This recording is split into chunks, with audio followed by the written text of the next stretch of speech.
केसा डागा। कहानी की शुरुआत में हमें एक छोटे लड़के को दिखाया जाता है जो एक लड़की की फ्रॉक पहन के एक डॉल के साथ खेल रहा था। तभी उसकी मॉम यहाँ पर आती है और उसे लड़की बना देखकर बहुत ज्यादा गुस्सा होती है और इसीलिए वो उसकी फ्रॉक के साथ साथ उसकी डॉल को भी कैंची से काट देती है। अब वो लड़का ये सब देखकर बहुत ज्यादा गुस्सा होता है और गुस्से में अपने पेनिस को ही काट देता है। जब उसकी मॉम कमरे में आकर देखती है तो उसे देखकर बहुत ज्यादा शॉक हो जाती है कि उसने ये क्या कर लिया। खैर सीन शिफ्ट होता है और हम कुछ साल बाद का सीन देखते हैं जहाँ पर लिली नाम की टीचर बच्चों को ड्राइंग पढ़ा रही थी। इसी बीच हमें पता चलता है कि वो एक डेफ है, यानी कि लोगों के ऑटो को पढ़कर उनकी बातों को समझ लेती है। साथ ही यहाँ पर हम उनकी छोटी बहन मिशेल को देखते हैं और वो भी इसी स्कूल में पढ़ती है। वो क्लास खत्म होने के बाद लिली से मिलती है और कहती है कि मैं घर जा रही हूँ। उसके जाने के बाद लिली क्लास में बच्चों को पढ़ाने लगती है, लेकिन तभी उसकी छोटी बहन का बाहर एक्सीडेंट हो जाता है। जब तक लिली वहाँ पहुँचती है उसकी मौत हो चुकी थी। वो मिशेल की मौत से बहुत ज्यादा अपसेट होती है और उसकी मौत से उसकी लाइफ पर बहुत ज्यादा असर पड़ता है। कुछ टाइम बाद वो इस शहर से निकलकर दूसरे शहर कैसा डाका में शिफ्ट हो जाती है। साथ ही वो अपने बहन के साथ बिताए हुए पलों को याद करने लगती है। खैर वो कासा डाका में क्लेयर नाम की लेडी से मिलती है जिसने लिली की कंडीशन को देखकर उसे स्कॉलरशिप देने का फैसला किया, यानी कि अब से लिली उसके गेस्ट हाउस में रहने वाली थी। इसके बाद क्लियर उसे उसके रहने की जगह दिखा देती है और साथ ही हम देखते हैं कि क्लियर के साथ उसका ग्रैंड सन थॉमस भी रहता है और वो ज्यादातर वक्त घर में ही रहना पसंद करता है। खैर अब लिली उस घर में रहने लगती है। उसे पेंटिंग बनाने का भी बहुत ज्यादा शौक था, जिस वजह से वो अपने खाली टाइम में पेंटिंग बनाया करती थी। अब हम देखते हैं कि वो यहाँ पर भी स्कूल में बच्चों को पढ़ाया करती थी। एक दिन उसकी स्टूडेंट हेली अपने डैड से मिलाती है जो कि यहाँ पर पुलिस ऑफिसर है। अब उन दोनों में बातचीत होती है और हमें पता चलता है कि माइक का अपने वाइफ के साथ डाइवोर्स हो चुका है और अब वो अपनी बेटी के साथ ही रहता है। अब माइक कहता है कि मुझे भी पेंटिंग सीखनी है, इसलिए वो दोनों शनिवार को उसके पास आएंगे। इस पर लिली उन्हें आने को कह देती है। साथ ही हम देखते हैं कि माइक और लिली के बीच में एक अच्छे बॉन्ड बनने लगे हैं। अब जब लिली घर आती है तो क्लेयर उससे कहती है कि थॉमस उसके फोन का जवाब नहीं दे रहा, जिस वजह से वो उसको चेक करने के लिए कहती है। जब लिली चेक करने जाती है तो थॉमस बैठकर पोर्न वीडियो देख रहा था, जिस वजह से लिली चुपके से वहां से निकल जाती है। खैर शनिवार को माइक और हेली उसके घर पर आते हैं, जहां पर माइक हेली को उसके साथ देखकर बहुत ज्यादा खुश होता है। इसके बाद हेली उसे अपने फैमिली की फोटोज दिखाने लगती है। इसी बीच हमें पता चलता है कि उसकी मॉम की मौत कैंसर की वजह से काफी टाइम पहले ही हो चुकी थी। आगे लिली बताती है कि उसने अपने डैड को अभी तक नहीं देखा क्योंकि उसके डैड बचपन में ही उसे छोड़कर चले गए थे। अब उसकी इन बातों को सुनकर माइक उसे लाइक करने लगा था। खैर माइक उसे अपने साथ कल डेट पर चलने के लिए कहता है, जिस पर लिली उसे हाँ कह देती है। इस पर हम समझ पाते हैं कि लिली भी उसे लाइक करने लगी थी। अगले दिन वो माइक के साथ बार में आ जाती है, जहाँ पर माइक के दो दोस्त चेरिस और टोड आपस में बहस करने लगते हैं। असल में चेरिस एक पैरानॉर्मल टीम के साथ इंटर्नशिप में लगी थी, जिस वजह से चेरिस का कहना था कि पैरानॉर्मल एक्टिविटी रियल में होती है, लेकिन टोड उसकी किसी भी बातों पर यकीन नहीं कर रहा था, इसलिए उनके बीच में बहस चल रही थी। इसके बाद चेरिस उन्हें एक साइकिक सूजन के पास ले जाती है जो कि आत्माओं से बात कर सकती है। लेकिन जब वो एड्रेस पर पहुंचते तो उन्हें वहाँ एक औरत मिलती है जो कि उनसे अपॉइंटमेंट मांगने लगती है, लेकिन इन लोगों के पास कोई भी अपॉइंटमेंट नहीं थी। तभी घर में से एक आदमी मैक्सवेल निकलता है और वो उन लोगों से कहता है कि अगर तुम मुझे $5000 दोगे तो मैं तुम्हें सुजन के पास लेके चलूंगा।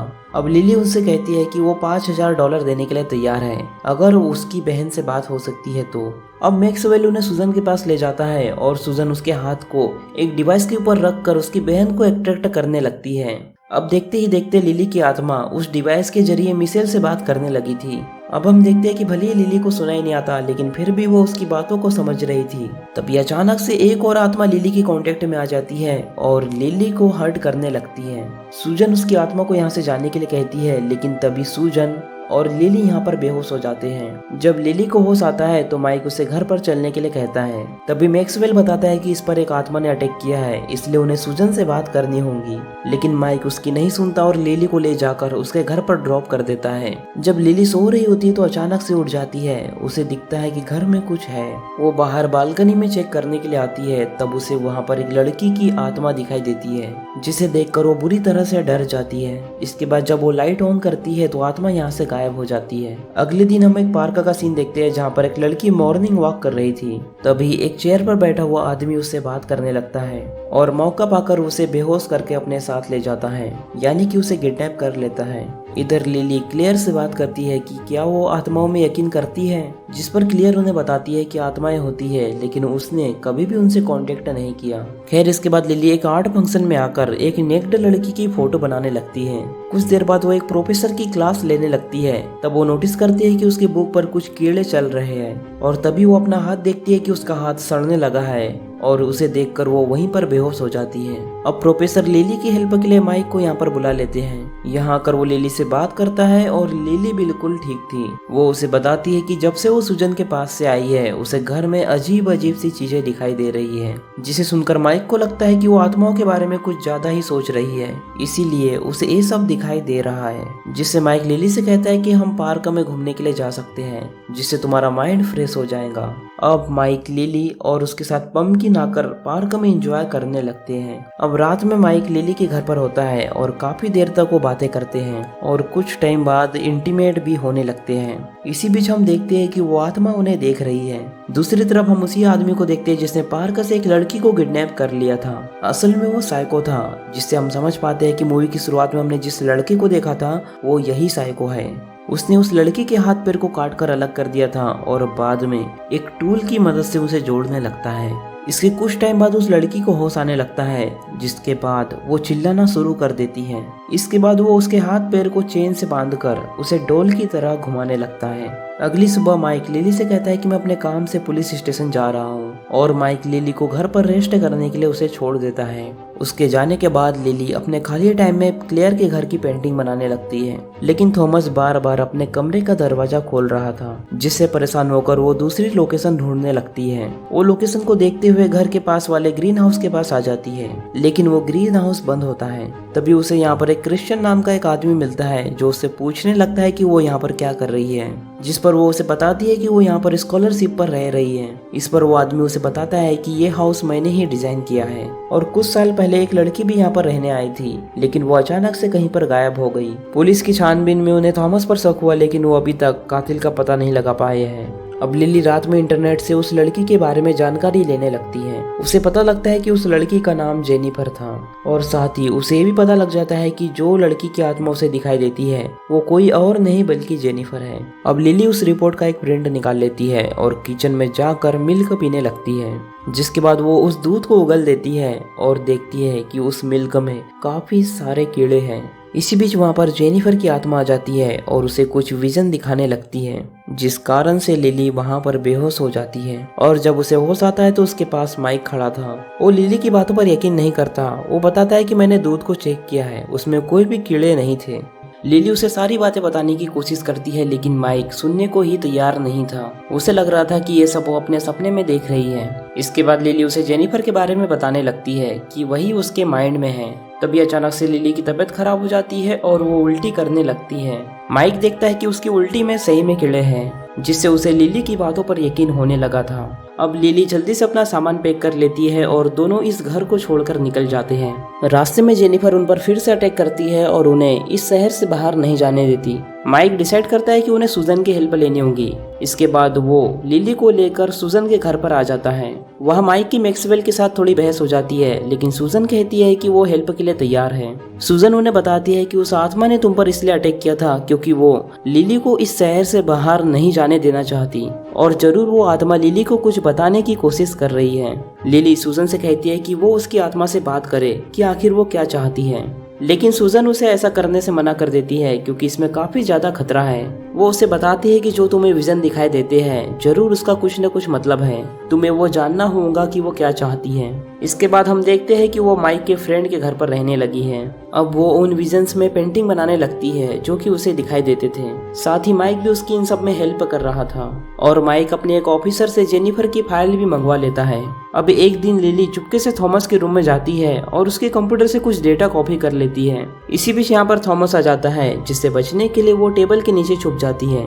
अब थॉमस यहाँ कमरे में बैठकर अपना कंप्यूटर खोलने लगता है। इसके बाद लिली एक आइडिया लगाकर कंप्यूटर वाले केबल से कुछ कनेक्ट करके कंप्यूटर को ऑन ही नहीं होने देती। इसके बाद थॉमस भी अपने कमरे में चला जाता है और लिली भी यहाँ से निकल जाती है। अब माइक और लिली उस डेटा को कॉपी करके अपने कंप्यूटर में खोल के देखते हैं तो उन्हें उसमें जेनिफर की फोटो मिलती है, जिससे उन्हें पता चलता है कि थॉमस जेनिफर पर नजर रखता था दूसरी तरफ हम उसी साइको को देखते हैं जो उस लड़की को बार बार डॉल की तरह नचा रहा था, लेकिन फिर भी वो लड़की डॉल की तरह नहीं घूम पाती, जिस वजह से उस साइको को बहुत ज्यादा गुस्सा आता है। उसका ये टॉर्चर देखकर लड़की कहती है कि मुझे मार दो। इसके बाद वो आदमी एक कैंची लेता है और उस कैंची की हेल्प से उस लड़की को मार देता है। फिर उस लड़की के मरने के बाद हम देखते हैं कि वो साइको आदमी बुरी तरह से रोने लगता है, यानी उसे अपने मतलब की इंसानी डॉल नहीं मिल पा रही थी।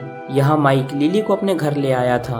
वो दोनों बात कर ही रहे होते हैं, लेकिन तभी जेनिफर फिर से लिली को हर्ट करने लगती है।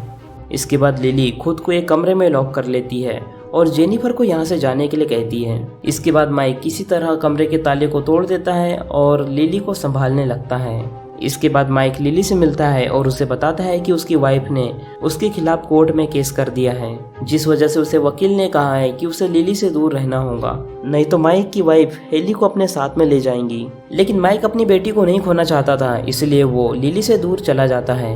ये सुनकर लिली काफी दुखी होती है, क्योंकि मिशेल के बाद माइक ही उसका ख्याल रखने वाला था। इसके बाद वो कमरे में आकर सभी पेंटिंग्स को तोड़ने लगती है। फिर उसे उन पेंटिंग में कुछ क्लू मिलता है और वो उन सभी पेंटिंग को जोड़कर देखती है। तब उसे पता चल जाता है कि आखिर जेनिफर उससे क्या चाहती है। असल में जेनिफर उसे वही ग्रीन हाउस की लोकेशन के बारे में बता रही थी। लिली माइक को भी बता देती है कि उसे पता लग गया है कि आखिरकार उसकी आत्मा क्या चाहती है। अब लिली रात में उसी ग्रीन हाउस के पास जाकर उसे खोलने की कोशिश करती है। वो बाहर का ताला तोड़कर अंदर घुस जाती है, लेकिन इसी बीच उसे पेड़ों के पीछे से कुछ दिखाई देता है और जब वो उन्हें हटाती है तो वहाँ पर उन पेड़ों के पीछे एक सीक्रेट दरवाजे का लोकेशन था। अब जैसी ही वो वहाँ पर जाती है तो उन्हें टॉयज की कई सारी डॉल मिलती है, जिन्हें चेंज के जरिए लटकाया हुआ था। आगे जाने पर उसे जेनिफर की डेड बॉडी भी मिल जाती है, यानी उसे भी उसी साइको ने डॉल बनाकर मारा था। इसके बाद उसकी बॉडी उससे टच होती है और हम पिछले कुछ दिनों के टाइम का सीन देखते हैं, जहां जेनिफर अपने घर के आसपास घूम रही थी। तभी उसी साइको ने उसे पकड़कर यहाँ पर ला लिया और उसे अपना खेलने का सामान बना लिया, लेकिन वो भी उसकी परफेक्ट डॉल नहीं थी। इसके बाद उसने उसे भी मार दिया।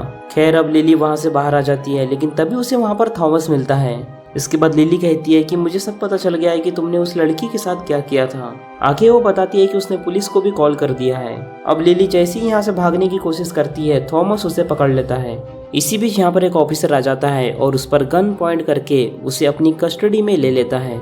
इसके बाद वो ऑफिसर लिली को कुछ पैसे देता है और उसे आज रात अच्छे हॉस्टल में रुकने के लिए बोलता है, क्योंकि कल उसे थॉमस के खिलाफ कुछ सबूत देने होंगे। अब जेनिफर रात में एक कमरा लेकर रहने लगती है, लेकिन जेनिफर यहाँ भी उसका पीछा नहीं छोड़ती और उसे डराने लगती है। अगले दिन वो पुलिस ऑफिसर उसे बताता है कि थॉमस और उसकी ग्रैंड माँ निर्दोष है और साथ ही उन्हें ग्रीन हाउस के बेसमेंट के बारे में भी कुछ नहीं पता, क्योंकि जब ग्रीन हाउस बन रहा था तो वो अपनी दादी के साथ वेकेशन पर था। अब ऑफिसर लिली को कार में ही बैठा रहने के लिए कहता है और अकेले ही क्रिश्चियन से बात करने के लिए चला जाता है। वो उसे ग्रीन हाउस के बारे में पूछने लगता है कि उसने कब और उसे कैसे बनाया। इसके बाद क्रिश्चियन उन्हें बताता है कि उसने 4 साल पहले बनाया था और इससे ज्यादा उसे कुछ भी याद नहीं है।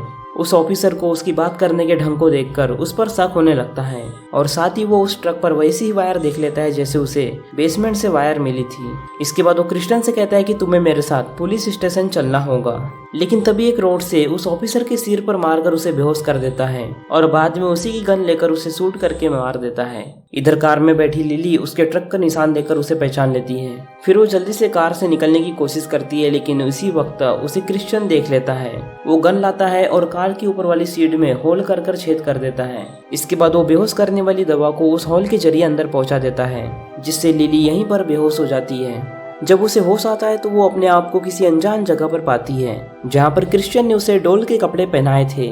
असल में वो साइको कोई और नहीं बल्कि क्रिश्चियन ही है, यानी वो भी उसके साथ ऐसा ही करेगा जो वो हर लड़की के साथ करता है। अब वो उसके हाथ पैर काटने के लिए अपने टूल्स को पहना करने लगता है। इसी बीच लिली मौके का फायदा उठाकर यहाँ से जाने की कोशिश करती है, लेकिन वो साइको उसे देख लेता है और वहाँ से जाने नहीं देता। लिली उसके चेहरे पर अटैक कर देती है, जिससे वो उसे छोड़ देता है और लिली जल्दी से वहाँ से भाग जाती है। फिर हम देखते हैं कि ये लोकेशन एक जंगल में है। वो रास्ते में खड़ी एक कार लेकर जल्दी से वहाँ से निकल जाती है, लेकिन वो साइको भी एक ट्रक लेकर उसके पीछे पड़ गया था। लेकिन आगे रास्ते में लिली की कार का एक्सीडेंट हो जाता है और क्रिश्चियन उसे पकड़ लेता है। वो उसे मारने ही वाला होता है, लेकिन तभी जेनिफर की आत्मा यहाँ पर आ जाती है और उसका ध्यान भटकाने लगती है और मौके का फायदा उठाकर लिली उसी की कैंची उठाकर उसकी बॉडी में बार बार धंसा के उसे मार देती है। इसके बाद जेनिफर उसके पास आती है और उसके सिर पर अपना हाथ रखती है। उसकी मदद से लिली आखिरी बार मिशेल से बात करती है और उसे रखा हुआ गिफ्ट देती है और मिशेल से बात कर वो काफी ज्यादा खुश भी होती है। इसके बाद हम देखते हैं कि जेनिफर वहाँ से चली गई है और लिली भी वहाँ से अपने रास्ते निकल गई है। और इसी सीन के साथ ये मूवी यहीं पर खत्म हो जाती है। तो दोस्तों, अगर आपको इस मूवी की एक्सप्लेनेशन पसंद आई हो तो इस वीडियो को लाइक और चैनल को सब्सक्राइब कर दीजिए। बाकी मैं मिलूंगा आपसे न्यू वीडियो में, तब तक के लिए love you, take care, bye bye.